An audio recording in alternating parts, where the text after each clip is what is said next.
That is the mountain that we went up the other day. Yeah. That is the Guindapawan mountain. Ayan po. There is a small village there, around 40 houses living in there. Yeah. Now this morning, I am walking again. The time is 7:30, but the sun is rising much. Yan ang bundok po ng Guindapawan.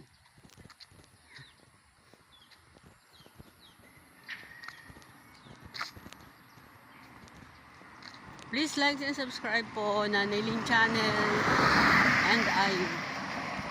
God bless.